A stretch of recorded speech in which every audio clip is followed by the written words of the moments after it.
आपण पाहत आहात एसपी9 special police crime diary episode. आजची घटना अत्यंत धक्कादायक आणि अस्वस्थ करणारी आहे। एका लैंगिक अत्याचार प्रकरणातील आरोपीला जामीन मिळतो आणि त्यानंतर अवघ्या 42 मिनिटात तो 6 जणांची निर्घृण हत्या करतो। पीडित मुलगी, तिची आई, आजी आणि त्यानंतर स्वतःची पत्नी व 2 निरागस मुलांचाही जीव घेतो।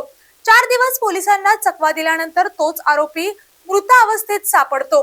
नेमकं काय घडलं, या हत्याकांडामागचं काय कारण आहे आणि आरोपीचा मृत्यू आत्महत्या आहे की आणखी एखादं गूढ, पाहूया आजच्या पोलीस क्राईम डायरी मध्ये।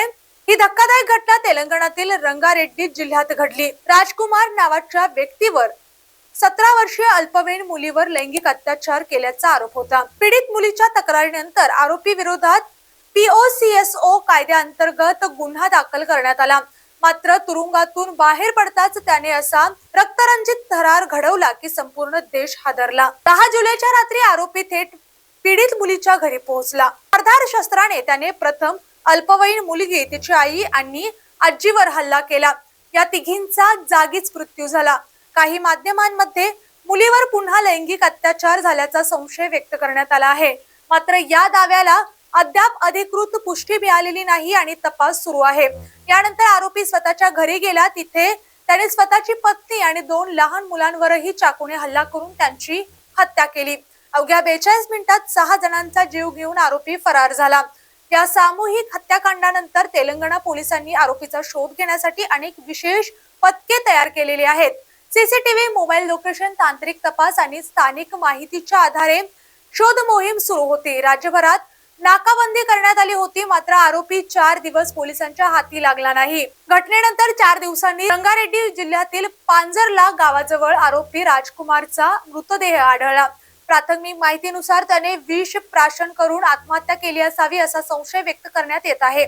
मात्र पोलिसांनी अद्याप याची अधिकृत पुष्टी केलेली नाही।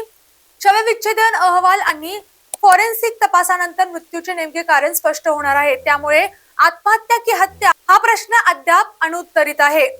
या घटनेनंतर अनेक गंभीर प्रश्न उपस्थित केलेले आहेत। जामिनावर सुटल्यानंतर आरोपीवर पुरेसे लक्ष ठेवले गेले होते का? पीडित कुटुंबाला आवश्यक पोलीस संरक्षण का मिळत नाही? अशा संवेदनशील प्रकरणांमध्ये साक्षीदार आणि पीडितांच्या सुरक्षेची यंत्रणा किती प्रभावी आहे? या सर्व मुद्द्यांची चौकशी संबंधित यंत्रणा करत आहे। या प्रकरणातील अनेक प्रश्नांची उत्तर अजून मिळालेली नाहीत।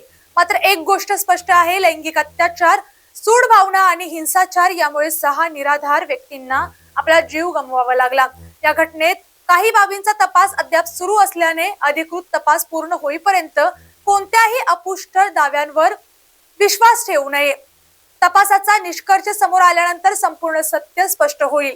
मी स्नेहल, आपण पाहत होतात एसपी9 पोलीस क्राईम डायरी। अशा सत्य, तपशीलवार आणि जबाबदार गुन्हेगारीसाठी, गुन्हे वार्तासाठी एसपी9 मराठीला लाईक करा, शेअर करा आणि सबस्क्राईब करा। धन्यवाद।